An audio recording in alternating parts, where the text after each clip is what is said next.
ganito sa kaibahan ng sex and gender ay magbubunga ng mga tinatawag nating mga misunderstandings, magbubunga ito ng bias against a person, at posibleng magbunga din ito ng discrimination sa iba. Bakit kaya ganon? Kapag kasi mali ang pag-unawa natin sa isang bagay, nagiging mali yung pamumuhay natin. So pag nagiging mali yung pamumuhay natin, nagiging mali yung pagtrato natin sa iba. Kaya nga mahalaga na maunawaan natin kung ano ba yung kaibahan ng sex sa gender at ano naman yung sex role tsaka gender role. Ako guys, personally, hindi ako naniniwala sa ganitong mga bagay noon. Dahil feeling ko lang alam ko na lahat pero hindi ko pala naiintindihan totally yung konsepto ng sex and gender. If you are able to understand eventually the very critical concepts of sex and gender, mas lumalawak yung respeto at pag-unawa natin sa maraming tao. It's enlightening, so nakakapagpalaya siya ng kaisipan, nakakapagpalaya siya ng damdamin sa ibang mga tao. Kasi nga, kapag mali yung pag-unawa natin, sabi ko nga kanina, nagkakaroon ng discrimination. Minsan yung mga discrimination na nagbubunga pa yan ng violence. Nagkakaroon pa yan ng mga mas malalim na problema tulad ng pagpatay. Kasi may mga hate crimes dahil galit sa bakla, galit sa tomboy, yung mga ganung bagay. So let's start the very basic and the most fundamental concepts in our course, which are to define sex versus gender. Are you with me, guys? Can I see some reactions? Thumbs up lang para makita ko na nandyan pa kayo. Okay, but anyway, we're doing this because we're just starting the semester. We're doing it online, but in the next few weeks, we're gonna meet on-site. Kasi mas dama natin yung mga discussion na ganito kapag magkakasama tayo sa iisang classroom. Okay? But anyway, I hope you are comfortable where you are. Huwag niyo po akong tulugan. Alam ko mamaya pa yung klase niyo. Pero huwag niyo po sanang tulugan yung ating discussion ngayon. Okay, participate po tayo. Okay. Dito rin pumapasok yung konsepto ng tinatawag natin na gender and development. Ano ba yung GAD na tinatawag natin? Na GAD. So ang gender and development ay isang konsepto na sinasabi natin na dapat lahat ng serbisyo, lahat ng programa, lahat ng proyekto ng gobyerno o kahit hindi ng gobyerno, kahit kahit sinong tao sa Pilipinas at sa lahat ng bansa na lumagda sa mga kasunduan for gender equality, dapat sisiguraduhin nila na lahat ng tao makikinabang sa mga programa at saka proyekto. Makikinabang lahat regardless of their sex and regardless of their gender. Kayo balang araw magiging mga arkitekto kayo, yung iba magiging nurse, magiging teacher, etc. etc. Sa lahat ng gagawin natin, palagi nating titignan paano ba ito gagamitin ng mga tao na may iba't ibang kasarian, may iba't ibang pangailangan. Doon pumapasok yung konsepto ng gender and development. Okay, for example, in your case, mga architecture students kayo, magdidisenyo kayo ng mga buildings na aakma sa pangailangan ng kahit sinong tao na naayon din naman sa pangailangan ng kanyang sexuality o ng kanyang gender. Okay? So, I don't know kung narinig nyo na yung konsepto ng gender-sensitive infrastructure or gender-sensitive designs. Na hindi ka lang basta pala magdo-drawing ng mga building. Hindi ka lang pala basta magdo-drawing ng mga facilities. Kailangan mo rin tignan, pag drawing mo sila, kapag binild mo yung layout ng mga bagay na to, paano ito makakatulong na mas maging komportable yung mga tao in terms of their sexualities and their gender and their genders. Okay?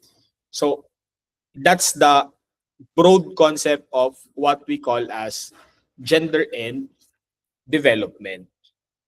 Siyempre, ibang mga professions, ganun din nila tinitignan yung servisyo nila. Pamba, kung midwifery student or kung nursing student ka, iaakma mo din yung serbisyong ibibigay mo sa mga kliyente mo nang naayon sa kanilang sexualidad, ng kanilang kasarian, ng kanilang mga gender. Okay? Pero introductory lang yon para naunawaan natin na ganun pala ang gender and development, na lahat ng developmental programs na gagawin o lahat ng developmental activities ng isang bansa, dapat nakatuon din yan sa pangailangan ng tao. Kasi bakit ba tayo nagtatayo ng building? Bakit ba tayo nagtatayo ng hospital? Bakit may mga professionals? Di ba? Ultimately, to serve the people, para maglingkod sa tao. So sa sentro ng lahat ng to, yung tao pa din. Okay, nagtayo ka ng building, hindi para sa building, kundi para sa tao. Naggawa ka ng hospital, hindi dahil trip mo lang magkaroon ng hospital, kundi para sa tao. So may mga professions tayo kasi meron tayong mga tao na kailangang paglingkuran. Kaya nakasentro dapat yung tao palagi sa mga programa at sa mga gagawin natin. At pag sinabi nating tao, yung mga tao na to, meron silang sexuality. Meron silang gender na kailangan mong tignan kasi iba-iba ang pangailangan ng mga sexes at ng mga gender. So ito na nga, pag sinabi nating sex and gender, these are two fundamental concepts. Sabi ko kanina, kapag hindi nyo ito naiintindihan, marami kayong nagiging mga maling kaisipan sa maraming mga tao na merong kakaiba, ng merong ibang sexual orientation, may ibang gender identity, may ibang gender expression. Kung mali yung pag-unawa natin, nagiging mali din yung pagtrato natin sa kanila. Kaya mahalaga na i-clarify natin itong dalawang building blocks. Kumbaga sa mga building pundasyon ng lahat ng ating magiging mga discussions in gender equality. Sige, I need you to participate in this session. So, open lang ninyo yung inyong mga chat box at kailangan lang ninyong sumagot ng male or female. Tapos, iaano ko naman, imamark ko naman yung magiging general na sagot ng karamihan sa atin. Okay? So, meron tayong makikitang mga words or phrases dito at sasabihin lang natin kung ano yung unang papasok sa isip natin. Kung ito ba ay male o female. So, hindi natin kailangang mag-over-analyze, no? Hindi natin kailangang masyadong mag-isip. Kung ano lang yung pumasok sa isip na sagot, yun agad yung sabihin natin. So, kung ano po yung sagot ninyo, i-type po natin sa ating chat box. So, ang gagawin ay ita-type nyo lang, for example, wala naman dyan yung doctor. For example, doctor, tapos sabihin nyo, doctor, ang maisip ko yan agad ay male. So, ayan. So, may example tayo dyan. Okay ba yun, guys? So, very clear naman yung instruction. So, naka-record tayo. So, marirecord din yung inyong mga chat dyan. So, syempre, yung mga magpa-participate, ino-note natin yung mga magpa-participate tsaka hindi magpa-participate. O, start tayo with clerk of court. So, yung clerk of court, yan yung, yung nagtatype sa gilid ng korte habang nakikinig. Parang nagmi-minutes siya ng mga discussion. So, when you think about clerk of court, ano yung unang pumapasok sa isip nyo? Male or female? Okay, so female yung unang sagot. Okay. So, I guess, no, karamihan ay female ang naisip nila kapag clerk of court. Again, wag muna tayong mag-iisip masyado, no? Wag tayong mag-overthink masyado. Basta sagot lang tayo. So, karamihan na nakita ko ay female. Wala naman ako nakita din na sumagot ng male. So, lagay natin ng female. Okay, next tayo, guys. Lawyer. Ano ang unang papasok sa isip kapag lawyer ang... So, meron tayong lawyer. May ibang nag-female na lawyer. Pero majority, we can see na ang mga lawyers na naisip natin ay mga males. Okay? Okay, so next, nurturing. O katangian nito, no? Katangian ng tao. Mapagkalinga. Pag sinabi yung pagkalinga, maalaga. Yan, maalaga, mapagkalinga. Ang madalas yung unang papasok sa utak natin ay karamihan, sabi nila ay female. Okay? O ito, huwag naman siguro kayo magkamali dito sa next na word natin, vagina. Okay? Siyempre, matik na yan, ha? Vagina ay Siyempre female yan, guys. Nako, pag may sumagot yan ng male, ibabalik natin sa grade 1. Okay, toy car. Laro ang kotse-kotsihan. Ayan, say kotse-kotsihan. Truck-truckan, ganon. Okay? So, male. Ito, domestic helper na tayo, guys. Domestic helper. Ano ang unang papasok sa isip natin kapag domestic helper? Okay, female. Okay, lahat kayo nag-agree. Mukhang iisang utak ng section nyo. Okay? Walang kumukontra, oh. Although kanina meron naman sa lawyer, no? Sige, cook. Nagluluto ng pagkain. Cook, female. O sige. Okay. Ako may kumontra, no? May male, si Ivani. Male daw. At saka si Kisha. Meron ding iba, no? Sige. Yung cook natin, medyo hati ang grupo. So, mark natin siya female tsaka male. O sige, next naman, farmer. Magsasaka. Kapag magsasaka po ano yung unang pumapasok sa isip natin? Male. O sige, mark natin siya as male. Next, Barbie doll. Barbie doll. Okay. So, unanimous tayo. Female ang sinasabi ng lahat. O ito naman, firefighter. Yung mga taga Bureau of Fire. Firefighter. So, majority. O sige, male lahat ang naiisip. Ito naman, pag-aalaga ng anak. Child rearing. What do you think, guys? Sa child rearing. Okay. Okay, sige. Female ang karamihan na sagot.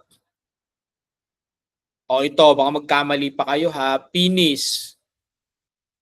In Tagalog, tite. Okay, sa gender equality course tayo ha. Yung mga term na puke, tite. Dapat normal lang yon yung mga term. Hindi dapat bastos yon, hindi dapat nakakatawa yon. But anyway, penis is male. Definitely, unquestionable. Pero controversial yang vagina at saka penis. Mamaya pag-usapan natin kung merong controversy dyan. O ito, pag may menstruation. Menstruation, female. Okay, wait lang guys. Kailangan ko ng salamin. Okay, menstruation is female. Ay, sorry. Okay. Next, toy gun. Naglalaro ng toy gun. Babae o lalaki? Male or female? Ang sagot na marami ay male. O sige, sige. Sulat natin male. Teka lang, hindi ko na mabasa. Sorry. Ayan. Male.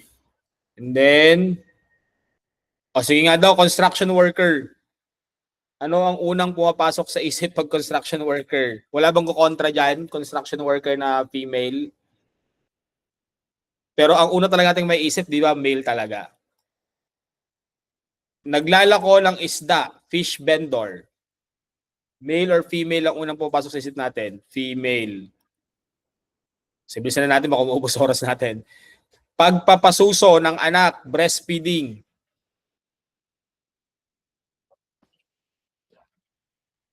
Female. Nako, syempre, hindi kayo magkakamali dyan. Gardening, nagtatanim ng halaman, nagme-maintain ng garden. Okay, gardening, okay. Okay, okay. Oo, nagulat ako female agad. Pero karamihan pa rin, male pa rin talaga yung lumitaw na sagot. Secretary, guys. Secretary. Female. Teacher. Teacher ako. But definitely, pag teacher, no, talagang female yung una nating, yung impulse ng isip natin. Pagdadalang tao, childbearing. Male or female? Siyempre, no, matik yan, female. Okay? Ito yung toy tea set, yung laruan na parang kumakain-kain, nagkakape-kape, tsaa-tsaa. So, female. Sabi ng karamihan. Okay? Thank you for the active participation. Judge. When we say judge, guys, so male ba yan o female? Okay? May male, may female. Sige, tag natin to. Ito medyo hati tayo dito. No? So tag natin siya as male and female. Okay? O hairbrush. Sino gumagamit niyan? Una nyong naisip. Karamihan, ako gumagamit ako ng hairbrush, pero yung hairbrush nasa bahay lang kasi hindi ko maibulsa yung hairbrush, ano niya eh. Bulky siya, di ba? Pero masarap siyang gamitin sa buhok. But anyway, karamihan ng hairbrush natin ay female. Okay. So, i-process natin ito. Ang gagawin natin ay lahat ng pwede pala for male and female i-X natin. For example, yung clerk of court. Babae lang ba ang pwede maging clerk of court o pwede ring lalaki dyan? What do you think, guys? Kung ayaw nyo magsalita sa mic, pwede kayo magsalita sa mic ha, pwede rin kayo mag-comment. Babae lang ba ang pwede maging clerk of court? Hindi. Pwede ring lalaki. So, X na natin yan. Kasi pareho eh. Pwedeng male or female yan. How about lawyer, guys? Lalaki lang ba ang pwede maging lawyer o pwede ring babaeng lawyer? Pwede rin po, sir. Nakakapagsalita na kayo, guys. It's a miracle. Thank you. Nagsasalita na kayo. Pwede din. So, X na natin yan. Eh, yung katangian ng pagiging mapag-alaga, babae lang ba ang mapag-alaga? O pwede ring lalaki? Pwede rin po, sir. Pwede ring lalaki. Vagina. Babae lang yan, di ba? O pwede sa lalaki yan. Sige nga, anong comment nyo dyan? Sa penis, ganun din. Isahin na natin yan. Vagina, penis. Yung vagina, babae lang yan, di ba? Agree ba kayo doon? Okay? So, I think we should agree. Ba't napaisip kayo? Anong naglalaro sa isip nyo? Bakit parang ayaw nyo sumagot dyan sa penis? Yung titi ba, panlalaki lang yan? Eh yung puke, pambabae lang yan. O sige, check natin. Exclusive ha, pambabae lang yan, tsaka panlalaki. Yung toy car. Yung toy car, pwede rin yan laruin ng babae, di ba? Di ba? Pwede naman. Kailangan ba pag toy car, lalaki lang? May mga babae naman na naglalaro din yan, so X na natin yan. Okay? Sorry. Kulay green pala dapat. So, bilisan na natin. Domestic helper, meron ding lalaking domestic helper. Ito, tama ito, no? May cook na babae, may cook na lalaki. So, X na rin natin yan. Meron ding mga magsasakang babae.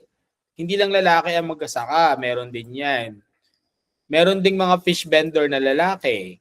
Meron ding lalaking gumagamit ng hairbrush. Yung judge, tama, may male or female. Ito, construction worker, maniwala ba kayo? Balang araw, magiging part kayo ng construction company. Hindi lang lalaki ang pwedeng maging construction worker. May babae din na pwedeng maging construction worker. O, may mga babae din na naglalaro ng baril-barilan, di ba? At saka may mga lalaki din na naglaro ng bahay-bahayan, tsaka toy tea set. Okay, may mga lalaki ding teacher. May mga lalaki ding secretary. May mga babae ding hardinero, hardinera, ganon, tawag natin. May mga babae din na bumbero. O, meron ding mga lalaking naglaro ng manika. O medyo sa iba sa atin, yung isip nila, ano, bading. May mga ganyang comment pa, di ba? Yung ginagawang karatawanan yung bading, ganon. Na parang ginagawang nakakatawa yung pagiging bading. Nakakatawa ba yung pagiging bading? So mga ganyang questions tayo, no? Sa ating course na bakit pag bading-bading, tomboy-tomboy, ginagawa nating nakakatawa. Na parang sinasabi natin na nakakatawang maging bading, nakakatawang maging tomboy, etc. Pero ang sinasabi lang natin dito, may mga lalaki din na pwedeng maglaro ng manika. Right? Pero pagdating sa usapin ng pagbubuntis, babae lang talaga nagbubuntis. Ang lalaki, hindi naman yan nabubuntis. Nakakabuntis, pero hindi siya ang nabubuntis. Babae lang din ang nagme-mens. Agree ba tayo dyan? Babae lang din ang nagbe-breastfeeding. Okay, so bilugan natin yung mga sinasabi natin na exclusive. Exclusive yan, okay? So guys, process pa natin ng mas malaliman. So pinag-uusapan po natin yung konsepto ng ito ng sex and gender. Okay? So, doon muna tayo sa mga katangian. So, kita natin dyan, may mga katangian. Sorry kung nasulat ko na yung ano. Ang hirap magsulat sa ano, sa mouse. Dapat yata i-connect ko yung iPad next time. Okay. Yung mga katangian tulad ng pagiging nurturing, yan, mapagkalinga. Ano ba yung mga katangian na meron yung tao, guys? Mapagkalinga, mabait, maasikaso, masipag, o lahat na ng ma. Yung mga katangian na yon ng pagiging masipag, mapagmahal, maunawain, pwede yon sa kahit sinong tao, di ba? So, pareho lang na pwede yan sa male tsaka sa female. So, pwede yan both male and female characteristics. Pero dito din mga occupation, mga trabaho. So, may katangian, tapos merong trabaho. So, usapin naman ng mga trabaho, tulad na lamang ng mga example natin dyan, like secretary, teacher, clerk of court, farmer, fish vendor, construction worker, domestic helper. Yung mga trabaho na yan, nakita natin dito na, ay, pwede pala yan sa lalaki, pwede rin pala yan sa babae.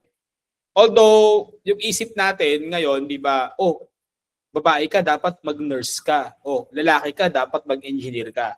May mga ganun lang kasi tayong kaisipan, kaya tuloy parang nanonormalize o nai-stereotype yung mga iba't ibang mga professions na tama lang yan kasi babae ka. Tama lang na dapat teacher ka. O ikaw lalaki ka, so tama lang yan na dapat construction worker ka. So may mga ganun tayong kaisipan. Kaya tuloy nagkakaroon tuloy ng sex categorization yung mga trabaho. Pero sa totoo lang, kung real talk lang naman ang pag-uusapan, kahit sino pwedeng magtrabaho ng kahit ano. Hindi siya exclusive na trabaho. Walang trabaho na exclusive pang babae. Meron ba? Meron bang trabaho na exclusively babae lang yung kayang gumawa? Meron bang trabaho na exclusively lalaki lang yung kayang gumawa? Ang pinag-usapan dito yung kayang gumawa, hindi yung pwedeng gumawa. Kasi dahil nga yung iba may discrimination, kaya ayaw lang nila. So kumbaga, preference lang nila na ayaw nila. Pero hindi sinasabi na hindi pwede. Pwede, pero ayaw kasi nung iba. Kaya nga ngayon, di ba may mga batas na bawal kang mamili ng empleyado on the basis of sex. Dapat ang basehan mo lang ay kaya ba niyang gawin yung trabaho? Qualified ba siya na gawin yung trabaho? Regardless ng kanyang sex o ng kanyang gender. Okay?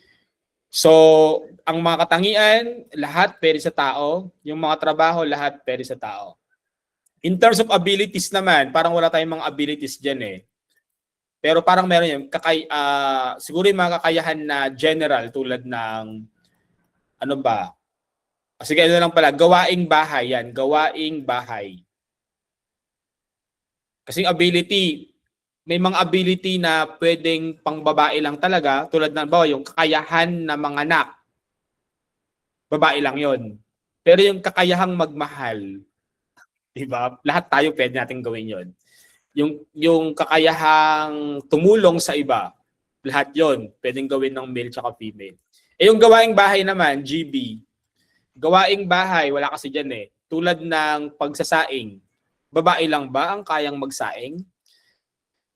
Maglinis ng bahay? Hindi, di ba? Magkumpuni ng bubong. Lalaki lang ba ang pwedeng umakyat sa bubong? Hindi, di ba?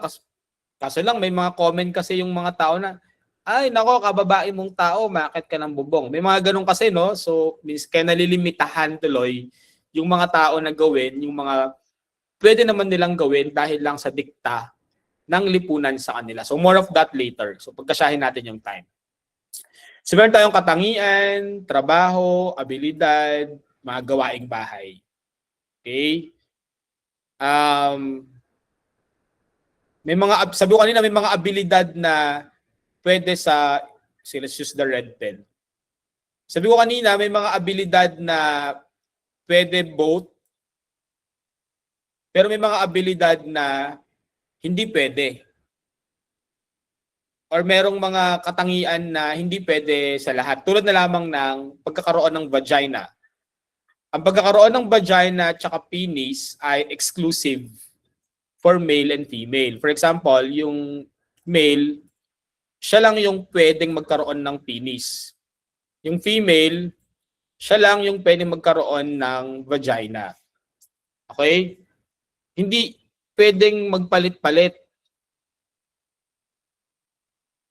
Wala bang mag-react doon sa sinabi kong hindi pwedeng magpalit-palit? Wala bang gusto mag-comment doon? Hindi pwedeng si male magkaka-vagina. Hindi pwedeng si female magkaka-penis. Tama ba yung sinasabi ko? O gusto niyo akong i-discussion doon sa part na yon? Meron ba kayong naiisip? Meron bang tumatakbo sa isip? Sige, Paano po pag, Kisha, paano po sige. pag trans po, kasi possible na po ngayon yung Sex reassignment. Apo. Pag kinuha ko ba yung genes niya, mag-iiba ba yung pagiging male or female niya? Ayan. Sige, hang natin yung mga discussions na yan. Kasi yung transsexual, hindi sexuality yon, gender yon. Ang pinag-uusapan natin ngayon ay sex. Okay? Nakakasunod po ba tayo? Pag-usapan natin ang sex. Ang mga sex ay mga eksklusibong katangian ng mga tao. Permanente ito. Hindi mo ito mababago. Kahit ano pang gawin mo sa katawan mo. Okay? Another one. Breastfeeding. Balik natin mamaya yung sinasabi ni Kisha ha. Yun yung gusto kong lumitaw. So salamat sa may nag-comment. Alam kong alam nyo to. Okay? Marami nga pala tayong mga shocking na mga discussions na magaganap sa course na ito. Kasi controversial yung mga discussions na to. Pero mahalaga kasi itong mga to para maipaunawa sa lahat yung karapatang pantao. Okay? Human rights discussion kasi ito Okay? And respect to people. So anyway, going back, yung pagpapadede, breastfeeding, tag natin yan as BF, pang babae lang yan, hindi yan kayang gawin ng lalaki. Ano pa? Yung pagbubuntis, kay child rearing, kay babae lang din yan. Tapos yung menstruation, kay babae din yan. Okay? So, ano ngayon ang ibig sabihin ng sex? Kung ganito yung pinag-uusapan natin, ano ngayon ang ibig sabihin ng sex kumpara sa gender? Pansin nyo kanina, yung mga katangian na diniscuss natin, yung mga trabaho, tsaka yung mga gawaing bahay diniscuss natin, napansin nyo, pwede sa babae, pwede sa lalaki. So, pwede magpalipat-lipat yung mga role na yon. Kasi, lahat ng mga role na pwede magpalipat-lipat, ang tawag doon ay gender role. Kasi yung pagsasaing ay isang role na pang-gender. Hindi siya exclusive sa babae o sa lalaki. Pero, so yun yung ibig sabihin ng gender. Kapag sinabi nating gender, pwedeng yan mag-iba-iba sa iba't ibang mga tao. Pwede nilang i-take yon. Okay? Kaya yung transsexual ay gender, hindi sex. Kasi, tama si classmate natin kanina, may mga nagpapa-sex reassignment. Although yung term ay kakaiba din, no? Sex reassignment. Kasi hindi mo talaga mababago yung sex mo Parang gender reassignment kayong datingan niya Okay, but anyway, ang sex ay something permanent and ang keyword natin sa sex ay biological. It's biology. You cannot change it. Bakit? So magkaroon tayo ng konting review ng ating biology class noong high school para ma-establish natin yung kaibahan ng sex sa gender. Okay, so ano nga ba ang sex? So sa dami ng discussion natin and going back and forth, natakil na rin natin kung ano ang gender. Pero ano nga ba ang tinatawag natin na sex? So yung sex mo ay yung biological na kaibahan ng mga tao between male and female. Okay? So sabi natin ang sex ay dalawa. Okay? Ang sex ay, wait, medyo mabagal ang internet. Dumadami na naman ang gumagamit. sa BPSU. Ay. Ayan. Okay.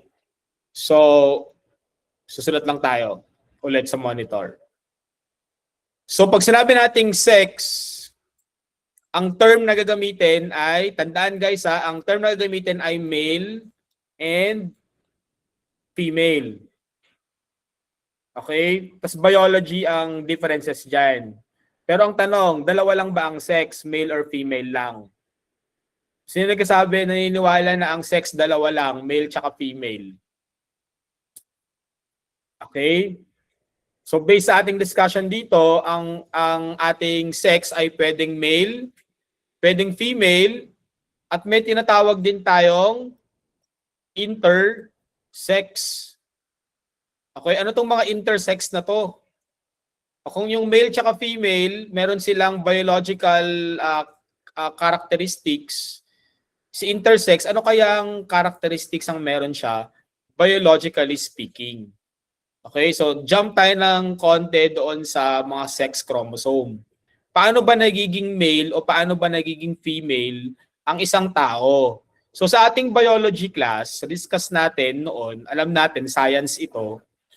Sinasabi ng biology class natin, yung egg cell ng babae ay may dalawang klase ng chromosomes, XX chromosome. Yung chromosome ng lalaki ay dalawang magkaiba X and Y. So pag nag-meet yung egg cell, okay, at yung sperm cell at parehong X chromosome, yung nabuo o nag-meet, ang resulta ay female. At kapag X and Y chromosomes naman ang nag-meet, ang resulta ay male. So yan na yon. Permanent yan. Kasi physical, biological characteristics yan ng mga tao. Pero hindi kasi lahat ng tao ay XX chromosome or XY chromosomes. May mga tao na nagkakaroon ng unique, no, ayaw nating tawagin abnormal ito ha. Kasi hindi dapat, kasi unique sila. So parang mga 1 in a million naman. So may mga tao na intersex. So hindi XX, hindi XY yung chromosome nila, kundi XXX, XXY, XYY, XO. Paano nangyayari yan? So sila yung mga tao na sa maniwala kahit sa hindi, meron silang physical and biological characteristics ng parehong babae at lalaki. So may mga tao po na meron silang penis, pero meron silang ovary sa loob. And vice versa. It might be shocking to some people. It might be something na unexpected sa ibang tao, pero it's true. Nangyayari po yan. Tinatawag natin na intersex people. In fact, may mga tao na tayo sa Pilipinas na naka-experience ng pagiging intersex. Siyempre, mahirap maging intersex sa isang lipunan na ang kilala lang ay male tsaka female. So doon na nga, nagkakaroon na nga doon ng discrimination. Kasi itong mga tao na intersex, syempre, makakaranas talaga yung mga yan ng discrimination. Halimbawa na lamang, yung ating mga athletes na sila Nancy Navalta at sila Mona Sulaiman, na mga maghuhusay sa track and field, sa athletics, sa Southeast Asia at sa Asian Games noon, na nagkaroon ng, wala pa masyadong alam ang mga tao noon tungkol sa intersex eh. So itong mga to, question yung kanilang pagiging babae. Hindi daw sila babae, hindi daw sila female. Okay, male daw sila. So sila, Nancy Navalta at saka Mona Sulaiman, sila yung nagkaroon sila ng mga case na meron silang case ng tinatawag natin na intersexuality tawag doon conditions. So nagkaroon ng hindi magandang impact sa career yan ni Nancy Navalta kasi noong 1996 nung nalaman na intersex siya, okay? So ayun, na tigil yung career niya sa athletic kasi nga syempre nung mga panahon na hindi pa malinaw sa mga tao kung ano yung intersex. So syempre hindi sila pinayagan na mag-compete sa category ng female sports na yan. So sa Pilipinas, ang pinakakilala ngayon na intersex person ay tignan nyo guys, si Jeff Kagandahan. Pangalan po talaga niya yan. Si Jeff Kagandahan ay, nung ipinanganak siya, ang nilagay sa birth certificate niya ay female. Kasi ang meron siyang reproductive genital niya ay female. Pero nakita niyo naman ngayon, no, nung lumalaki na siya, naging teenager siya, so si Jeff, syempre in-enroll, babae, so nakapalda. So babae naman yung, pagbata naman kasi usually hindi masyado pang makikita yung pagiging male o female, di ba? Pero nung mag-puberty na, mag-teenager na, si Jeff, hindi siya nakapag-develop ng breast, hindi nagmumukhang babae yung katawan niya. Mas nagmumukhang lalaki yung kanyang biological features. As you can see naman, di ba? So si Jeff Kagandahan, ang dati niyang pangalan ay Jessica Kagandahan. Okay? So dapat yung mga ganitong bagay, guys, hindi dapat pinagtatawanan, no? Kasi these are very unique situations of real people na naka-experience niyan. So si Jeff Kagandahan is a raised female, pinalaki siyang babae, naniwala siyang babae siya, pero may tinatawag kasi tayong mga secondary sex characteristics, di ba? By the way, si Jeff, na bago niya yung kanyang status from yung pangalan niya, pinayagan ng Supreme Court, yung sexuality marker niya from female to male, pinayagan ng Supreme Court, nanalo siya sa kaso. Siya yung una at huling Pilipino na pinayagan dyan. Pero baka tanongin niyo, paano po si Kong Geraldine Roman? Nung mga panahon, bago nagkaroon ng batas, nagawa nilang gawing legal yung pagpapalit din ng sexuality ni Kong Geraldine kasi nung panahon na yon hindi pa malinaw yung batas. Pero eventually, kumbaga naunahan nila Kong yung batas. Nung nagkaroon na ng batas na hindi basta-basta po pwede, kailangan patunayan sa ganito, ganyan-ganyan, hindi na po pwedeng i-apply sa case nila. Okay? But anyway, isa yan sa mga dahilan kung bakit ipinaglalaban po ang SOGI Bill. Ayan, di ba? Para maunawaan nyo, bakit ba inilalaban yung SOGI? Ano ba yung SOGI na yan? So, meron tayong separate na discussion tungkol dyan sa SOGI.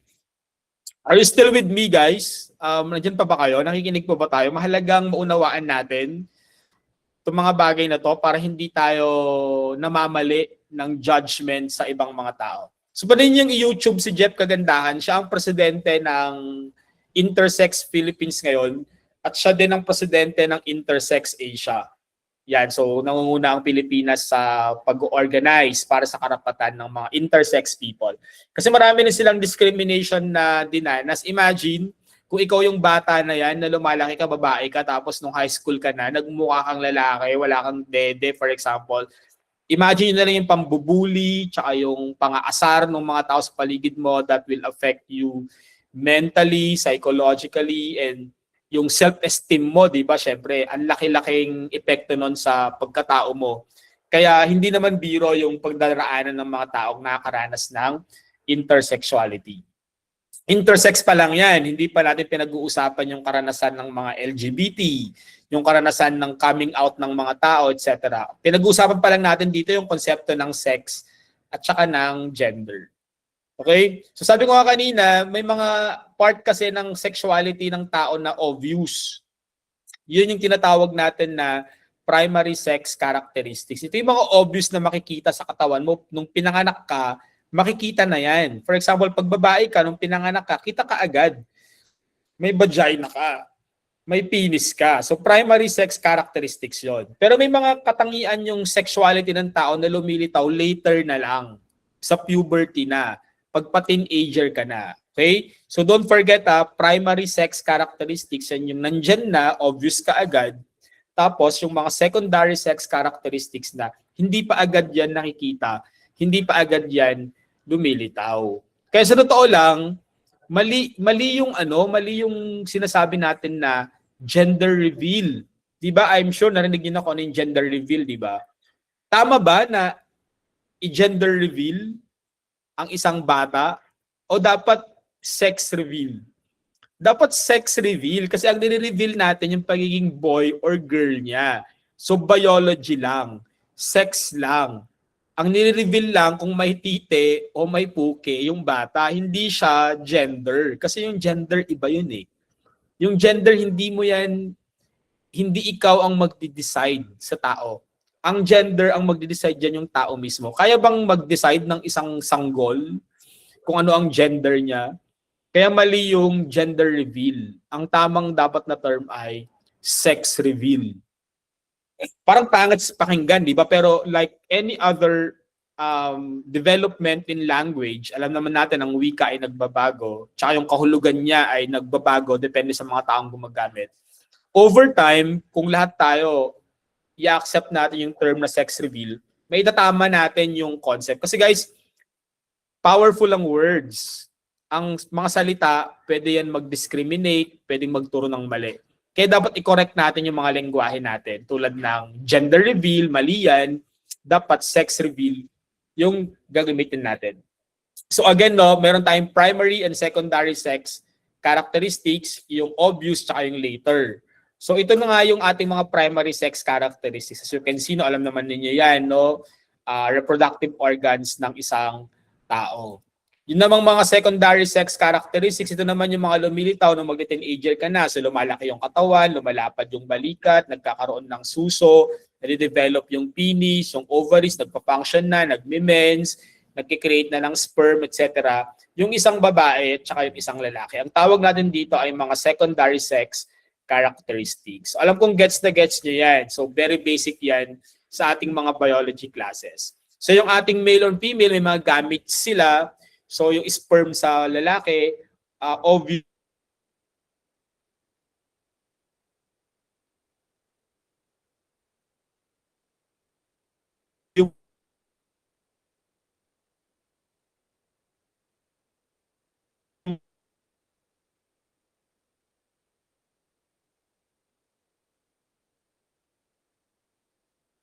more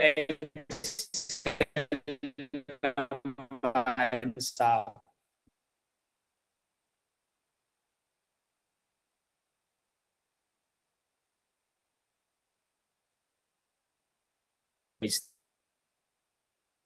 yung mga custom one by one, alam nyo na kung ano yung mga hormones na yan na nagki-create ng development sa katawan ng tao. At ito na nga ang tinatawag natin na gender. So konting review lang ulit, ang sex ay biology, biological characteristics ng isang tao. Permanente ito, hindi ito pwedeng baguhin.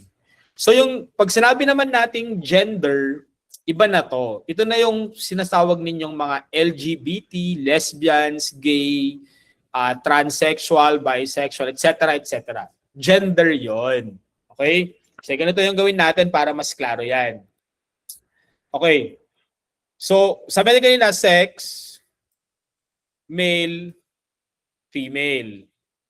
Ang term na gagamitin natin kapag sex ay male, tsaka female. Pero guys, kapag gender na ang pinag-uusapan natin, makinig kayo, critical to, ang term na gagamitin natin ay man, tsaka woman. Okay? Kaso lang, dahil nga sa lengguwahe na meron tayo, usually kapag sinasabi nating male, ang agad-agad na pumapasok sa isip natin, man yan. At kapag sinabi nating female, ang agad-agad na pumapasok sa isip natin ay woman. Gets? Pero hindi yan palagi ang case. May mga situation na kung saan, guys, makinig kayo, may mga taong ipinanganak na lalaki, pero ang pagkakilala sa sarili ay babae. Nakakasunod? So yan po yung tinatawag nating mga trans. So in this case, ito ay isang trans woman. Dahil ipinanganak na lalaki, ang pagkakilala sa sarili ay babae, trans woman. Okay? Sige, marami pa tayong pag-uusapan na ganyan sa mga sunod na araw.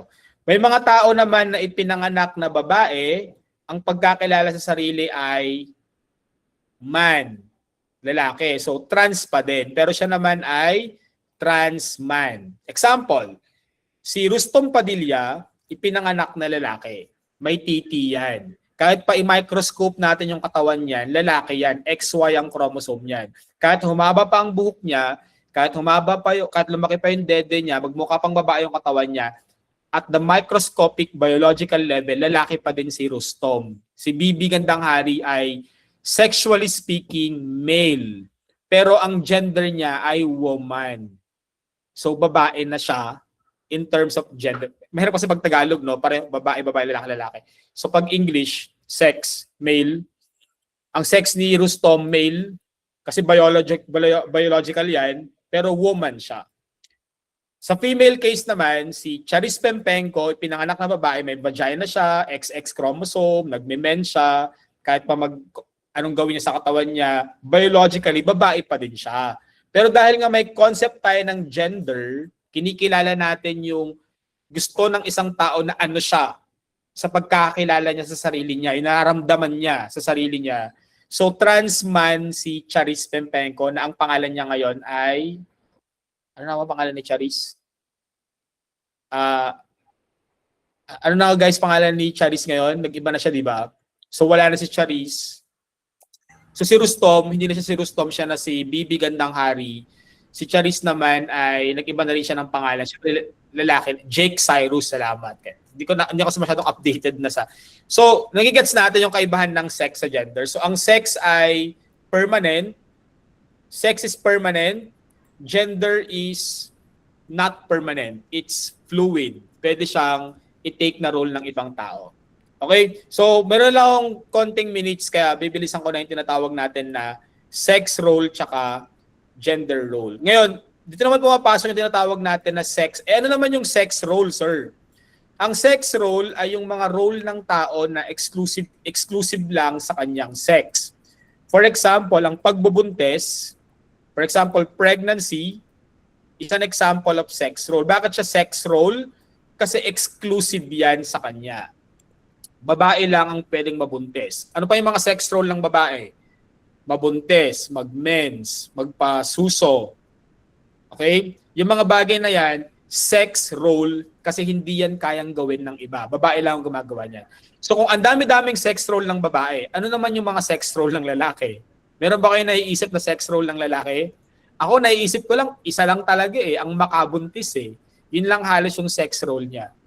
Okay? Pag sinabi naman nating gender role, ito yung mga gawain na pwede kay male, pwede kay female. For example, ay pag-aalaga ng bata. Okay, child rearing. Ang pag-aalaga ng bata, sabi natin kanina, hindi yan sa babae lang, pwede rin yan sa lalaki. So yung mga role na pwedeng pagpasapasahan ng tao, yung pagiging teacher, yung pag-aalaga ng bata, paglilinis ng bahay, ang tawag doon ay gender role. Kasi hindi mo kailangang maging male, hindi mo kailangang maging female para magawa yon. Kasi nga, gender role yon. Pero yung isang sex role, kailangan sa'yo lang talaga yun. Hindi mo yun pwedeng ilipat-lipat. So yung mga trans natin, kahit pa yung lalaki magpapalit ng penis, maging vagina, kapag usapin ng sex, male pa rin siya. Pero pag usaping gender, woman siya. Iibahin yung term. Babae siya, pero woman ang kanyang gender. Yung babae naman na nagpatanggal ng vagina, nagpalagay ng penis, female pa din siya. Pero ang gender niya ay trans man. Okay, gets po natin yon? Okay, so yun po yung kaibahan ng sex role, gender role, sex, and gender. So next meeting, pag-uusapan natin yung karugtong ng discussion na to, yung tinatawag nating SOGI, o yung tinatawag nating sexual orientation, gender identity, and gender expression. Okay? So karugtong yun ng ating discussion. So I hope nauunawaan na po natin kung ano ang kaibahan ng sex sa gender, ano ang kaibahan ng sex role sa gender role. Okay? So always remember, lahat tayo pantay-pantay. Lahat tayo ay may karapatan mabuhay sa paraan na alam nating magiging masaya tayong lahat. Okay? So always respect everyone's sexuality, everyone's gender. So hanggang doon na lamang po, it's already our time. We will continue yung ating discussion on-site next week sa ating masisettle na discussion. Okay? So let's just talk over our communication platforms and always be updated sa ating mga announcements. So maraming salamat guys at magandang umaga sa ating lahat. At mag-ingat po kayo sa pagpasok sa school. God bless you all and have a great day everyone. Thank you po, Thank sir. you po, sir. Thank you po, sir.